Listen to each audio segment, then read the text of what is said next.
data private and avoid snooping by various agencies. He's also an ally, trusted ally and confidant of Edward Snowden, also a friend of Julian Assange. He lives now in Berlin to avoid the attentions of the US authorities. And indeed he features in this movie, which has had such an impact. I'm going to let Jacob introduce the movie. It runs for close to 2 hours, so we'll let the movie run itself. This is the Asian premiere of the movie. In fact, we're preempting, I know, the British premiere, which goes out on Channel 4 News later this evening. So it's one of the earliest chances to see this movie since the Oscar Awards. And after that, Jacob has agreed to stay and to take questions and answers. I'm just going to let Jacob say a couple of words now about the documentary itself.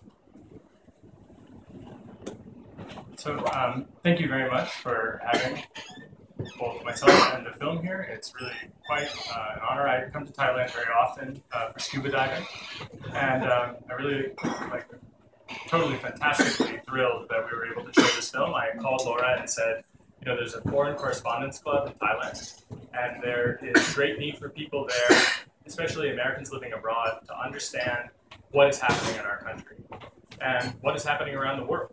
And these issues affect people all across the planet, and they especially affect Americans who, for the most part, until Edward Snowden, could say that they didn't know.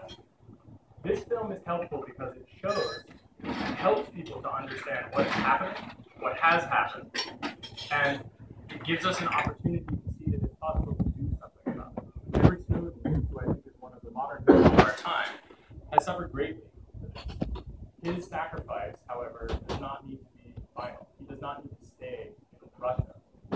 He should be able to come home a hero to America, which is what he is. He is a hero. But he cannot come home to America until we create the situation where people respect him for the things that he has done, which is to inform the American people, but all people around the world, about basic, fundamental human rights. And Laura and myself lived essentially in exile thanks to the protection of the German government, frankly enough, who, through their protection of the free press, have allowed us to work with Der Spiegel and other publications like NDR to work freely, where we were free from police harassment and intelligence agency harassment for the most part. And that is a really fantastic thing. And I'm glad that we can show this film today, and I'm especially glad that it's possible for us to live safely in Berlin. I myself have not been home in 2 years because of FBI harassment. I have not been to the United States because as a journalist, I cannot work there because of my work with WikiLeaks and my work with Der Spiegel and with other news organizations, talking about information in which the US government has committed serious international and national crimes. This film was made over the period of about 5 years, a little bit more than 5 years. And during that time, it changed many times. The work of Julian Assange and WikiLeaks and myself, the Tor Project, and other places, and other people were chronicled by Laura. And when Edward Snowden came, the film really changed. And it became an incredible film. Before, it was mostly, I would say, mediocre by comparison. Edward Snowden made this film. And Laura, winning the Oscar, I think, has really reached people that Julian and I could never have reached in ways that were impossible. So this film, I think, speaks to the heart of America, and that is very important.